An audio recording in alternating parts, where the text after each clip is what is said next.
7 de septiembre. Santa Reina, Virgen y Mártir, 236-251. La antigua Alesia, ciudad de los Mandubios, tan mencionada por Julio César en su conocida obra de Velo Gálico y tan renombrada en la historia porque cabe sus muros, se desarrolló la épica lucha del célebre caudillo de los galos, Vercingétorix.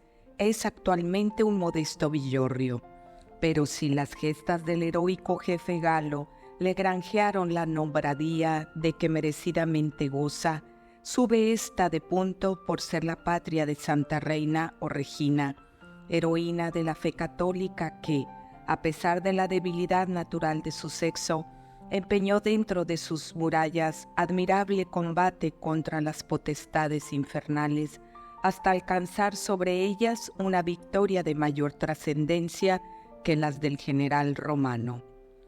Nació Santa Reina hacia el año 236, de linaje distinguido, pues su padre, llamado Clemente, descollaba entre los más principales señores del país.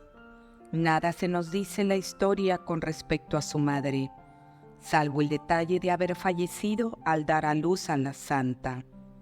Confió pues su padre, el tierno vástago, a los cuidados de una nodriza, la cual, aunque lo desconocía Clemente, terco y furibundo idólatra, era cristiana fervorosa y no tardó mucho en procurar fuera administrado el santo bautismo a aquella criatura que la providencia había puesto en sus manos.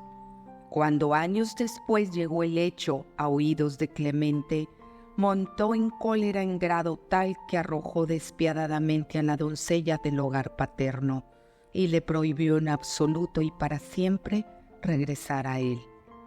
Acogióse entonces la joven al amparo de su cristiana nodriza y, dirigida por ésta, inicióse en el ejercicio de la virtud y al poco tiempo andaba ya a velas desplegadas por la vía del amor de Dios.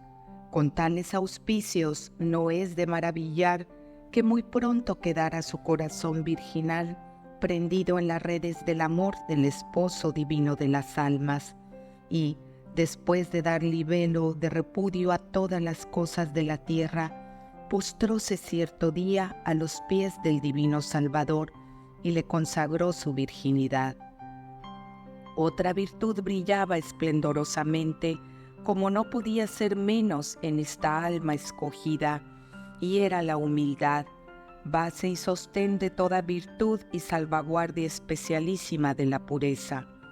A pesar de su noble posición, encontraba la joven patricia todas sus delicias en ejercer el humilde oficio de pastora y llevar al campo el rebaño de su nodriza, la cual accedía buenamente a los deseos de reina, que manifestaba hallar mayores encantos y atractivos en la plácida soledad del campo, que no alternando con sus amistades y relaciones de la ciudad de Alesia, por cuanto tenía mayores facilidades para conversar a solas con Dios. Así pues, iba deslizándose la vida de nuestra santa, en el ejercicio de la oración y en la lectura de las actas de los santos mártires, cuyo magnífico heroísmo inflamaba su piadosa alma en anhelos ardientes de imitarlos. No transcurrió mucho tiempo sin que se vieran cumplidos sus deseos. Arresto e interrogatorio. Era en 251 Olibrio, prefecto de las Galias, en viaje de incorporación a su destino, franqueaba con su escolta las montañas de la región de Alesia y, al llegar junto al lugar conocido hoy día con el nombre de los Tres Olmos, quedóse como arrobado al contemplar a poca distancia del camino a una doncella de maravillosa hermosura. Era la joven reina que, según cotidiana costumbre, había salido a apacentar el rebaño e iba siguiéndolo en sus movimientos mientras con el espíritu elevado hacia Dios se entretenía en hilar. Tan prendado quedó el prefecto de los encantos de la joven que concibió al punto la idea de desposarse con ella, y sin más preámbulos ordenó su detención. La Virgen cristiana, en tal coyuntura y ante el temor no infundado de ser objeto de algún ultraje, levantó sus bellos ojos suplicantes al cielo y dirigió esta fervorosa plegaria a su esposo celestial. Oh Salvador mío, tú eres como divino esposo de las almas castas, el protector y defensor de la virginidad. ¿Podrás acaso consentir que un hombre, prevaliéndose de la violencia y de la fragilidad de mi sexo y de lo débil de mi edad, te infiera la injuria de arrebatarme una joya de la que no soy sino la depositaria y guardadora? No lo permitas, Señor. Otórgame la gracia de perder antes la vida que este inestimable tesoro con que enriqueciste mi alma. Esta muerte, gloriosa para mí, me granjeará la nobilísima dignidad de esposa tuya a doble título, como virgen y como mártir. Conducida la joven ante el prefecto, preguntóle éste: ¿de qué linaje eres? Soy de noble estirpe, respondió la doncella. ¿Cómo te llamas? Reina. ¿Cuáles son tus ideas religiosas? Adoro a la Santísima Trinidad. ¿Perteneces pues a la secta de ese Galileo o Nazareno y ostentas su nombre? Sí, replicó la santa, soy cristiana e invoco a Jesucristo para que se digne mirarme y protegerme como sierva suya. Muy pronto se percató Olibrio de lo inútil de sus tentativas para obtener lo que se proponía ante la solidez y el temple de las convicciones de la joven cristiana, y quiso variar de táctica y echar mano de todos los medios posibles para hacerla vacilar en su fe. Entretanto, ordenó que, debidamente custodiada, fuera puesta en prisiones, decidido a someterla a nuevo interrogatorio a vista de toda la población de Alesia. No dudaba que esta providencia la intimidaría mucho.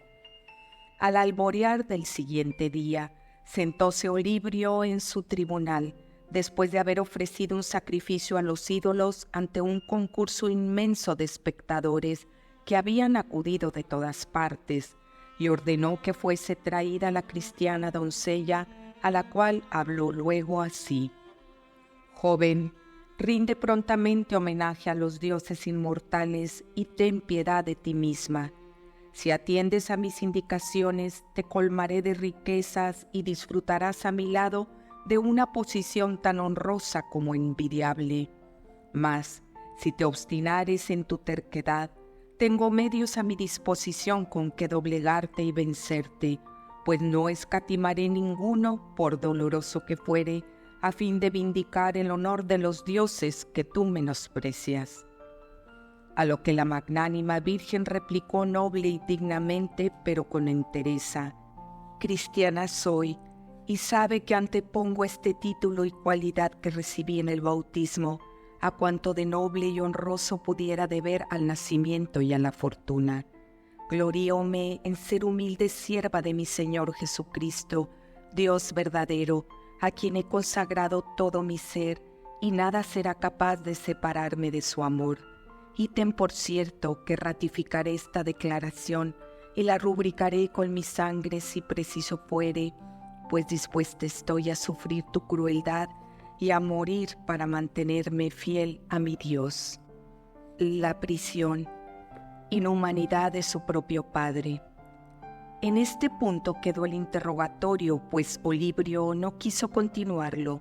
¿Sería acaso porque sintiera su natural fiero y cruel apaciguarse por el amor que la bellísima y casta doncella había despertado en él, o porque se lisonjeara pensando en que tal vez con el tiempo podría la joven cambiar de sentimientos?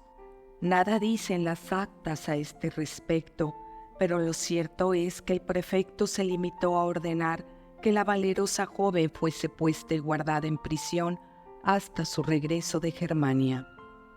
Ausente Olibrio, encargóse de cumplir sus disposiciones el propio padre de nuestra santa, y a este fin dio las órdenes pertinentes para que fuera encerrada en una de las torres de su castillo de Griñón.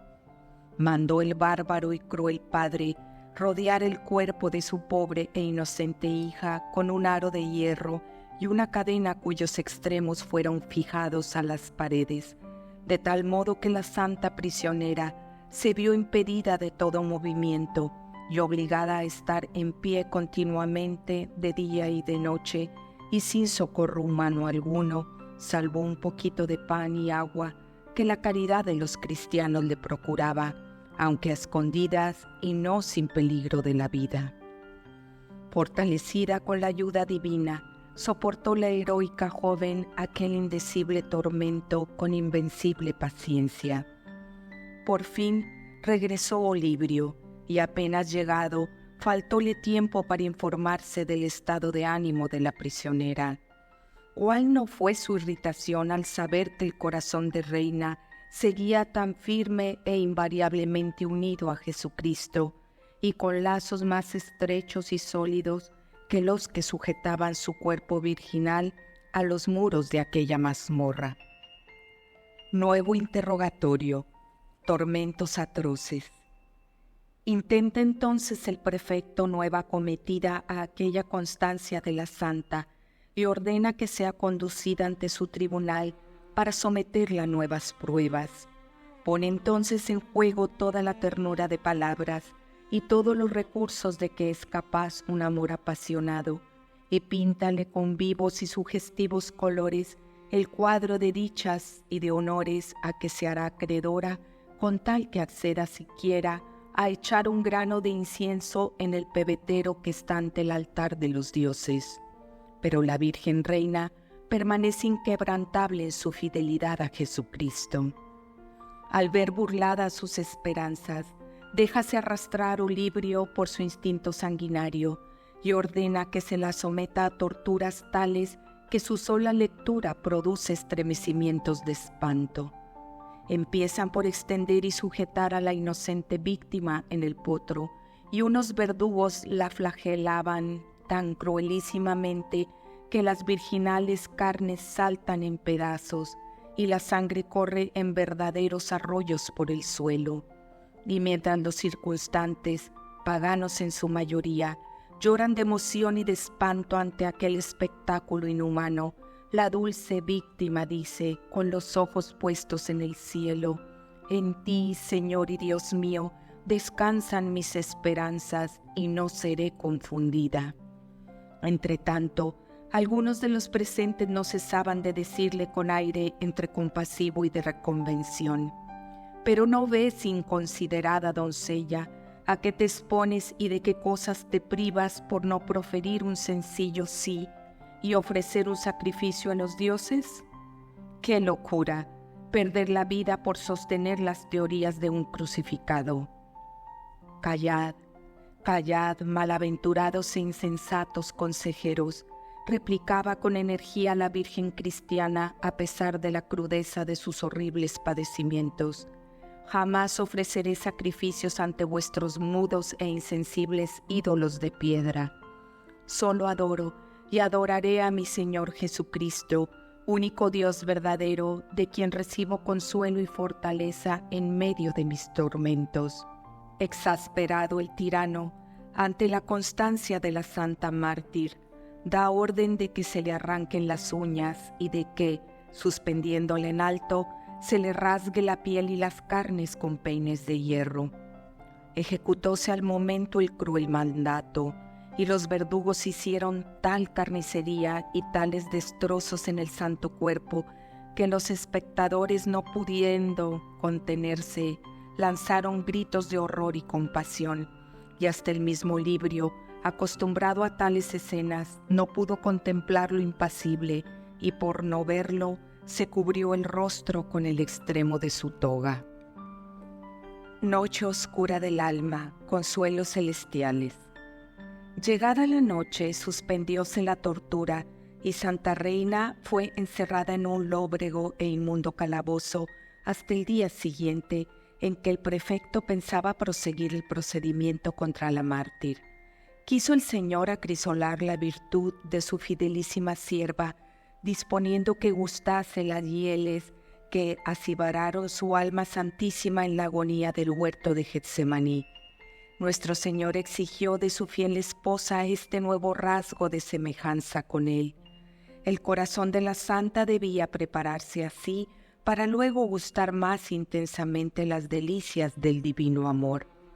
En efecto, entre la lobreguez y oscuridad del calabozo, la soledad en que se encontró sin que un alma caritativa mitigara la congoja de su espíritu, con el recuerdo de las escenas horrorosas de aquel día y la temible perspectiva de los tormentos a que la pasión decepcionada del cruel Olibrio la habría de someter, todo unido al dolor acervísimo que sus múltiples y tremendas heridas le ocasionaban, produjo en la pobre doncella una tristeza y un abatimiento difíciles de ponderar, y, por si fuera poco, vino a sumarse y aumentar aún más su pena el hecho de no hallar el consuelo que esperaba encontrar clamando al cielo, que parecía hacerse sordo a sus ruegos, gemidos y lágrimas.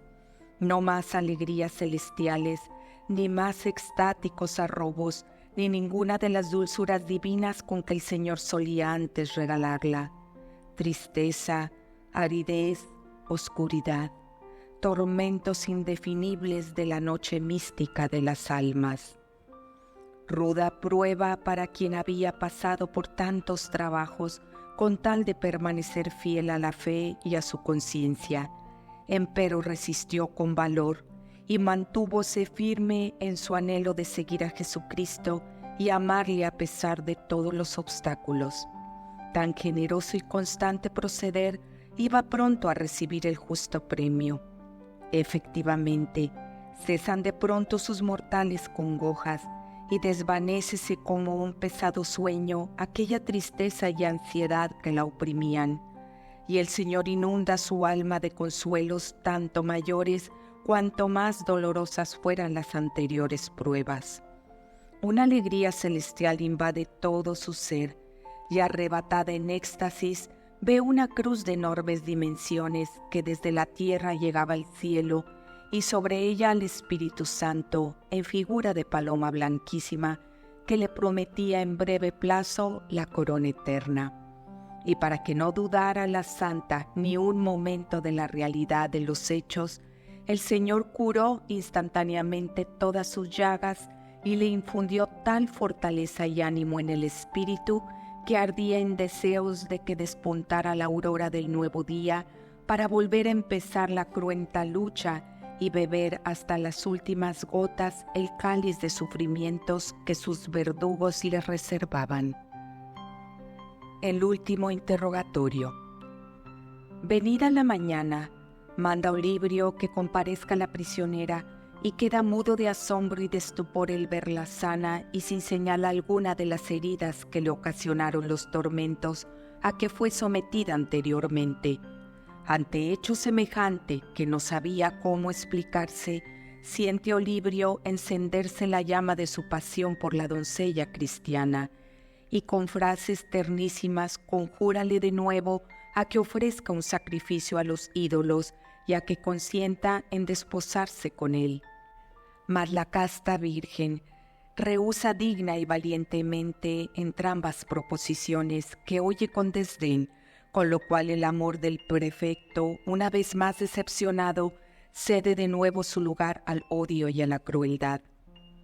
«Desprecio tus falaces promesas», decíale la santa joven, «alardeas y muestras celo por el honor de tus falsas divinidades, pero no es todo ello más que una máscara con que encubres tus criminales deseos. Ten por seguro que, pese a tus amenazas, a los tormentos y a la misma muerte, permaneceré fiel a mi Dios hasta el postrer segundo». La noble y sincera entereza de semejante lenguaje puso al tirano fuera de sí de cólera y rabia.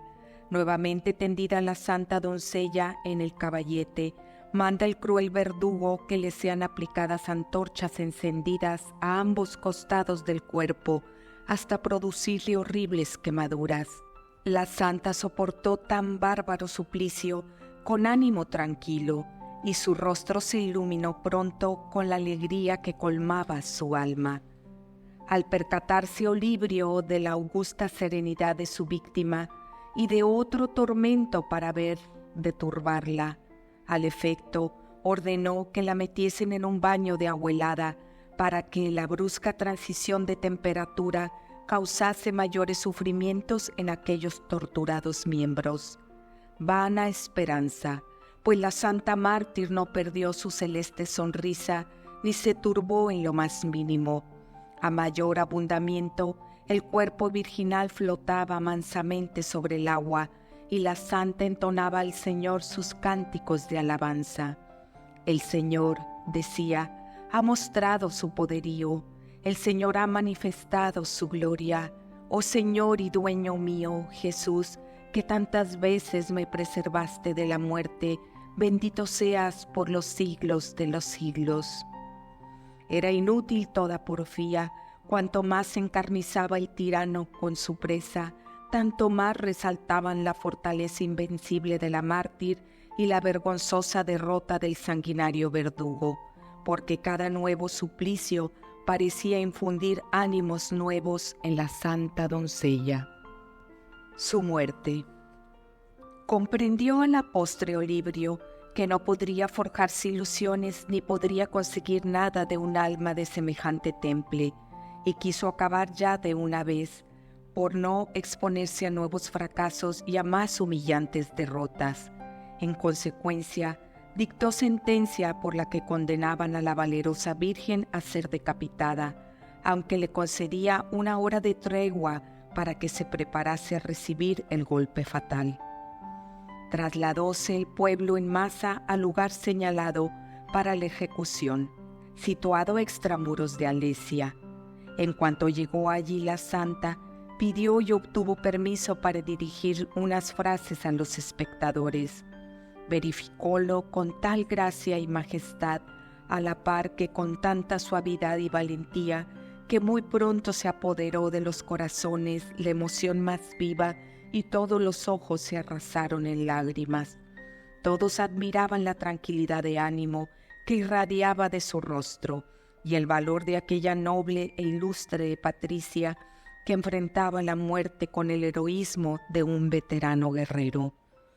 Volvió luego el bello y amable rostro a los cristianos allí presentes que habían querido acompañar y ser testigos del triunfo de su santa hermana, y rogóles con ahínco y en términos del más vivo afecto y de la mayor humildad que se dignasen ofrecer a Dios sus oraciones y lágrimas para que ella pudiera alcanzar de la misericordia divina el perdón de los pecados. Sublime humildad de un alma que iba a comparecer ante el Supremo Juez, revestida con el ropaje precioso de la inocencia bautismal. Exhortólos, además, a defender con toda firmeza, aún arriesgando la vida, el honor de la única religión verdadera, la religión de Jesucristo. Inclinó luego su cabeza y presentó el cuello al verdugo. Era el 7 de septiembre del año 251. En el mismo instante los conmovidos espectadores vieron su alma bellísima ascender al cielo acompañada de ángeles. Recogieron los cristianos de Alesia los restos venerandos de su santa conciudadana y los sepultaron con todo respeto al pie de la montaña contigua a la población. Más tarde los sagrados restos fueron trasladados al monasterio de Flavigny, donde quedaron definitivamente. Dios ilustró la tumba de la gloriosa mártir, obrando por su intercesión un sinnúmero de portentos. La diócesis de Autun, donde vio la luz primera Santa Reina, le tributa culto especialísimo y en toda la Borgoña es tenida en gran veneración. En España tiene también muchos devotos.